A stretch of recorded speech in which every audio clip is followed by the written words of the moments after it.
Assalamualaikum warahmatullahi wabarakatuh. Perkenalkan, nama saya Rara Oktavia Dewi dengan NPM 236100054. Di sini saya akan menjelaskan tentang manajemen keuangan. Apa sih manajemen keuangan itu? Manajemen keuangan adalah serangkaian aktivitas yang melibatkan perencanaan, pengorganisasian, pengarahan, dan pengendalian sumber daya keuangan suatu perusahaan untuk mencapai tujuan utama, yaitu tujuannya apa? Untuk memaksimalkan nilai perusahaan dan keuntungan bagi pemegang saham. Di dalam manajemen keuangan juga terdapat beberapa aspek penting, yaitu yang pertama ada struktur modal dan kebijakan dividen.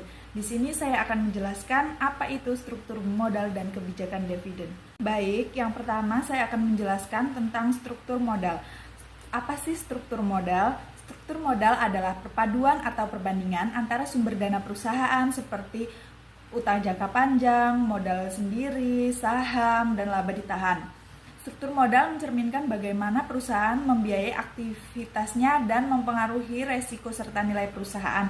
Struktur ini juga modal biasanya diukur dengan rasio seperti debt to equity ratio yang menunjukkan seberapa besar sih penggunaan utang dibandingkan modal sendiri. Struktur modal yang optimal dapat meningkatkan nilai perusahaan dengan menyeimbangkan risiko dan biaya modal sehingga memberikan kepercayaan kepada investor dan pemegang saham.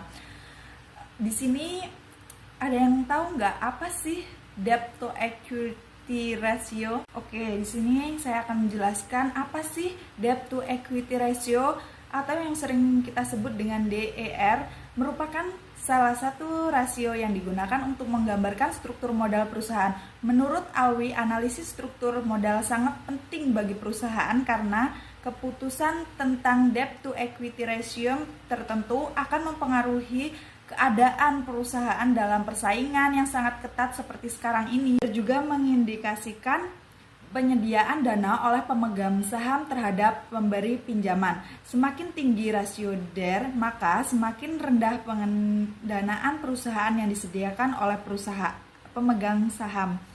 Dalam artian, semakin tinggi DER, maka tingkat penggunaan hutang perusahaan akan semakin tinggi pula. Sedangkan semakin rendah DER, maka semakin baik perusahaan tersebut dalam memenuhi kewajibannya. Selanjutnya saya akan menjelaskan tentang tujuan dan fungsi struktur modal.